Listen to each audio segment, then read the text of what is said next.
And for the first time in my life, they paid me 16,000 naira. That was a very big money. I'm like, wow. Because at the time, my friends were charging 3K, 5K. Is it possible to start building wealth as a student without capital? I like the question. The without capital is where the problem is. When I wrote my first book, hard copy, printed hard copy, sold all around the world, sold to countries like Russia, Ghana, I think the United States, and all of that. I was a student.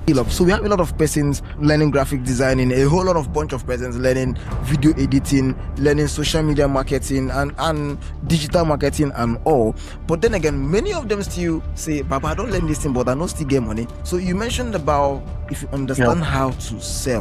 I want you, being the sales guru now, if you can actually give us 2 secrets that they can use to actually get more sales for themselves. The first rule of sales basically is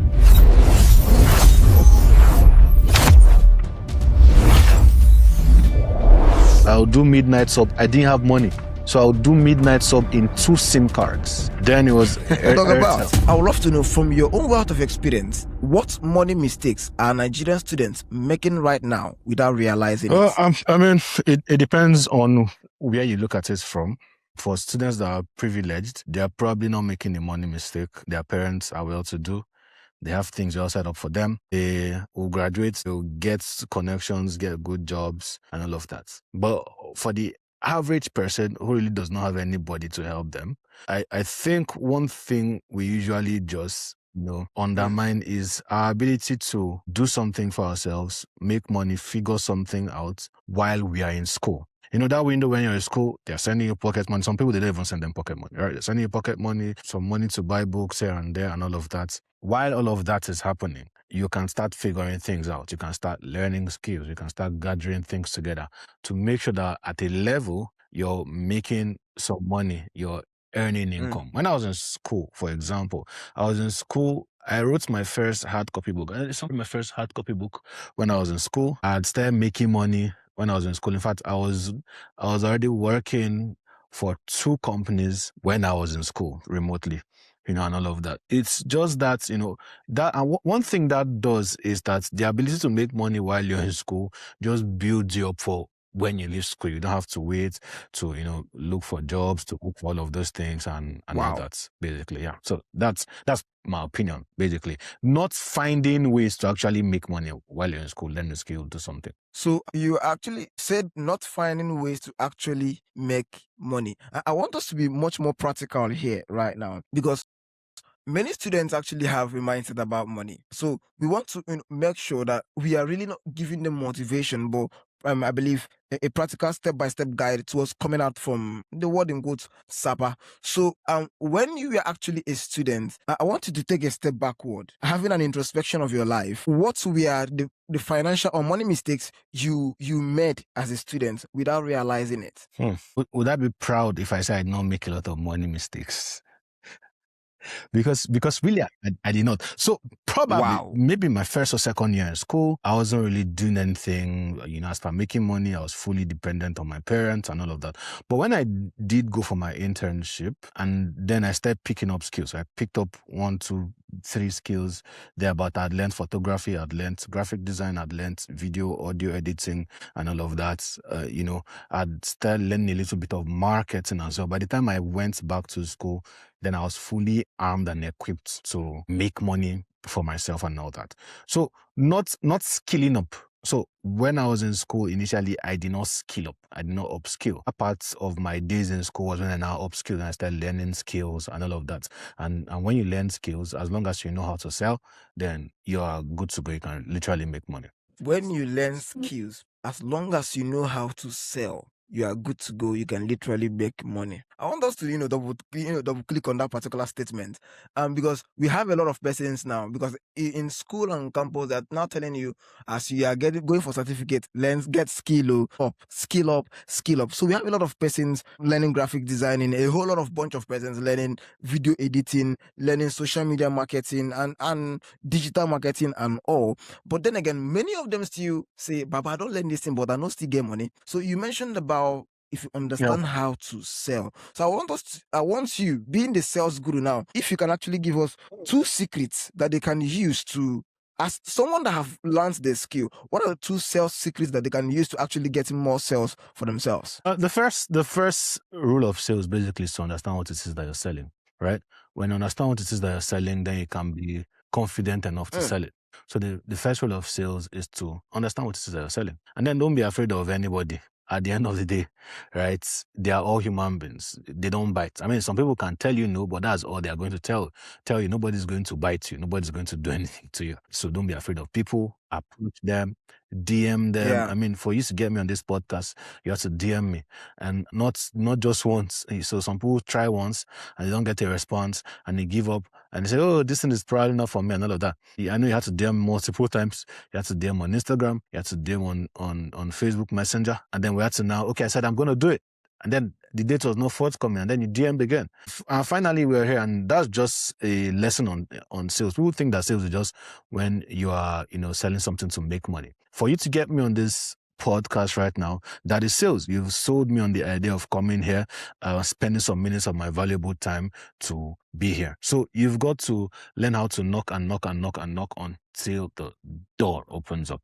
Yeah, that's what I have to say. Wow. Very simple yet profound. You actually mentioned you need to understand what you are selling, what product are you offering. And you now, double down with, you don't need to be afraid of people. You just need to be resilient, keep on trying. I believe knocking in multiple doors, if you are knocking in 100 doors, I believe 10 should actually open up for you. So it shows or it 100%. reflects consistency, 100%.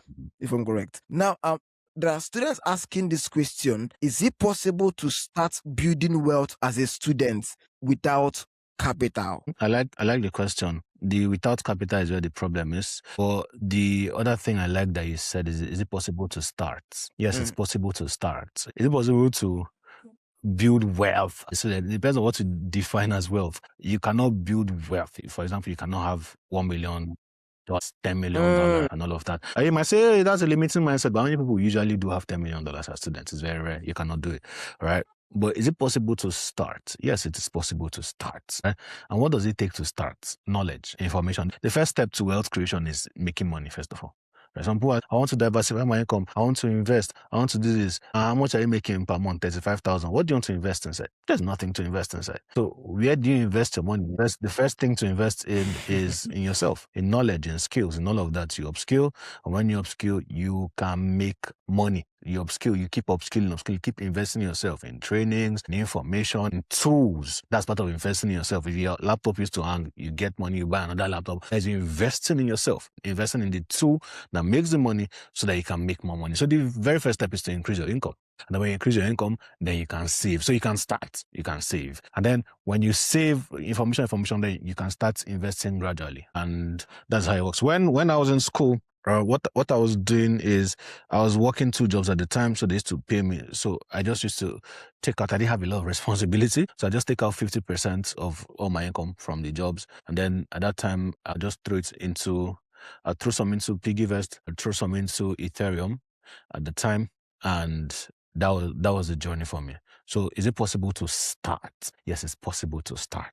See, it depends on what wealth. If you mean wealth, like Dangote money, like $1 money, you can have it as a student, right? But you can start. It's a journey. You can start. For some people, wealth can mean 10 million naira, 200 million naira. It just depends. But can you start as a student? 100% you can start. All right, so I love the way you actually, broke it down from, moving from what do you understand and what is the definition of wealth. So now let's, flip it into something way more practical. If you, Joseph Don, were to be a broke student again, what would you stop doing immediately to regain your state back to financial stability? First of all, I don't see all that is possible. But if for some reason I went broke, maybe I went back to school and I already have all the knowledge and information I have, of course, things are even going to be way different and way better. I already had skills, I already had all of that. I'll sell more. You will sell Awesome. more. So I was saying that Type. I'd sell more. I already had skills. So I'll sell more. I will save more. I mean, I did not do bad as a student, though, for context. I didn't do bad. Like I told you again, when I wrote my first book, hard copy, printed hard copy, sold all around the world, sold to countries like Russia, Ghana, I think the United States, and all of that. I was a student, right? So that's why it's probably hard for me to say if you because I did not do bad as a student. What will I do? I would just do more of what I was doing at the time because I was selling a lot. I was not afraid of anybody. In fact, then I would import stuff from China. I'd go on AliExpress or go on 1688.com. I'll import stuff to sell, right, at the time. So and I didn't study marketing in school. I was studying civil engineering. That was my course. That was what I was civil engineering. So they're like, oh, maybe you're studying marketing or anything like that. No, I was studying civil engineering. So yep, I've done more of the thing I was doing before. You mentioned that you would sell more, and you were actually studying civil engineering. I believe there is a body of knowledge you had an encounter with for you to actually learn how to sell. So for students and for context, so that they understand what it means to really, really sell and how to go about it. For many startups that are listening, to this episode, now we would love to know, to sell more, how should they go about it? From your own perspective, how should you, you've actually mentioned, understand what you sell, don't be afraid of people, but then again, how should they go about learning how to sell? Are there videos or something Read you could books, actually take, or courses read that they books, could take? Books read books like books, what? read books, take courses, consume videos, and there are lots, right? There are lots. One very good one is How to Sell to Nigerians by Aki and Labi. You could get that. There is Small Business Big Money by Aki and Labi as well. I think that book, yeah, that's it right there. So I think that book pretty much simplifies, selling, especially within the Nigerian context. If you want to follow foreign guys, then they are the greats like Grant Cardone, and Locke. I used to consume a lot of Grant Cardone and Dan Locke a lot back in the day. There is Alex Omozi right now, somebody you could learn from. There is me as well. You could go on my YouTube channel, Joseph Don, and then you could learn a whole lot about sales, marketing, building a profitable online business, and all of that. The hack is knowledge, basically. Once you consume a lot of knowledge and act on what you consume, right, and implement what you learn, then you are on the right trajectory, basically. Wow, powerful. Now, I know that as an entrepreneur, even whilst you were a student, starting out on your career, making more sales, marketing your business, your book, I believe you faced challenges. You had failures and all in the in the journey, and those are the things that actually built you. We would love to know, what was one particular unique challenge you encountered, on your journey of wealth creation that really, really had a toll on you will never forget? I've learned to move on quickly from quote unquote failures. I just pick my lesson and I move on. However, one of them I can recall is one time we tried to launch a campaign. I'd spent over 250K that week as back in the day on this campaign, and I made zero sales. Zero, zero. I'd done everything. I'd shot videos. In fact, I went on the street. I interviewed people, and all of that. And Wow. I ran ads, zero sales. But did I stop? No. I picked up myself again. I took the lessons, and yeah, here we are today. Wow. Just like they always say, within the stories of great men lies in the experiences and I believe the belief system that kept them going. Now, we thank you so much for this section. It has been a revealing one. I believe for students, out there, it will actually give them a launching pad to thinking about, their finances and their money. Just a question, and we'll get into what we call NSP Student Voice. NSP Student Voice is actually a platform where students get to ask in real time question, and we'll throw it towards our guest, and our guests will, from their own wealth of experience, help us out. So are you Let's go for it. all right? This question is coming from a student from the school Michael Okpara University of Agriculture. And the question is, now, sir, okay, there are various skills to learn, with each skill having various value in our society. And the most rising skill is tech, which is not every individual is talented in. According to our today society, how would someone know the type of skill to learn that's valuable to the society? And on learning these skills, how would the person raise funds to improve on it and expanding it? It's a twofold question. So if I get the question, we're saying there are a lot of skills to learn. Which one should you choose? Mm. Is that? Yes. Just The pick first one. question, which one should the person choose? And the second pick question one. is, how do they raise funds to improve on it and expand it? There is no good or bad one, right? Maybe one hack is go to that industry, look at who is the highest performing person in the industry. Do you like what their life looks like? If that makes sense to you, then pursue it. But pick one. The mistake you make is today you hear that Forex, then tomorrow you hear AI, then tomorrow you hear, okay, no, it's vibe coding. Then tomorrow you hear this and this, and you are chasing a lot of shadows. Just pick one. Spend time learning it. I mean, over time, you could learn other skills. When I started out, I learned photography first. And in learning photography, then I learned video editing, right? And then I learned graphic design. I was not doing all of them at the same time. I learned, videography and all of that. Now, I learned all this within the same year. They are interrelated skills, by the way. That's why it's easier to learn, right? And then over time, eventually, then I learned how to build funnels. Over time, eventually, I learned how to run ads. Over time, eventually, I learned how to write copy. But I did not start learning all of them at this. When you're trying to learn everything at the same time, you are going to end up in confusion. So pick one, learn it. How do you raise money? For the most part, for most skills right now, you don't need money to start. There's a free university. It's called YouTube. You don't need money to start. Go there. When I started, I did not start with money. So when people complain that money is that, yeah, and I was learning on YouTube. I'll do midnight sub. I didn't have money. So I'll do midnight sub in 2 SIM cards. Then it was Airtel. Midnight sub starts from 12 a.m. to like 4:30 a.m. So I'll sleep for the first part of the night. I'll be up by 12.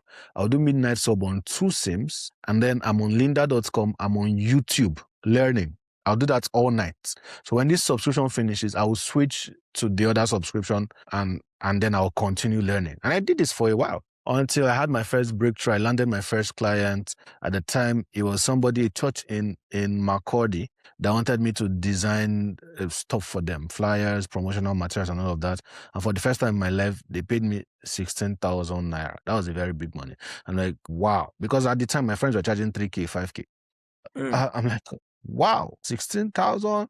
Are you serious? And then, I continued. Over time, I would buy trainings and all of that. But there's free information on YouTube that you can start with and you can do something with it. Eventually, you will make money. You'll be able to save money, be able to upskill, be able to buy trainings, right? And all that. But you can always get started for free. Wow. Thank you so much. You actually hit it clearly. But did you touch on how they would actually raise funds on expanding? That's what I just said. All right. For free. Over time, you make money. Yeah. You'll be able to expand. What do you call expanding? Expanding will be to upgrade, to buy a new laptop, to maybe pay for a higher course, to do all of that. You won't start with the basics first. You won't get there. Thank you so much. Thank you so much for your time. We are honestly grateful. We are actually done with the episode now, and we just have 2 questions that won't actually go on air. Okay. We always ask our guests, if you don't mind us. Sure.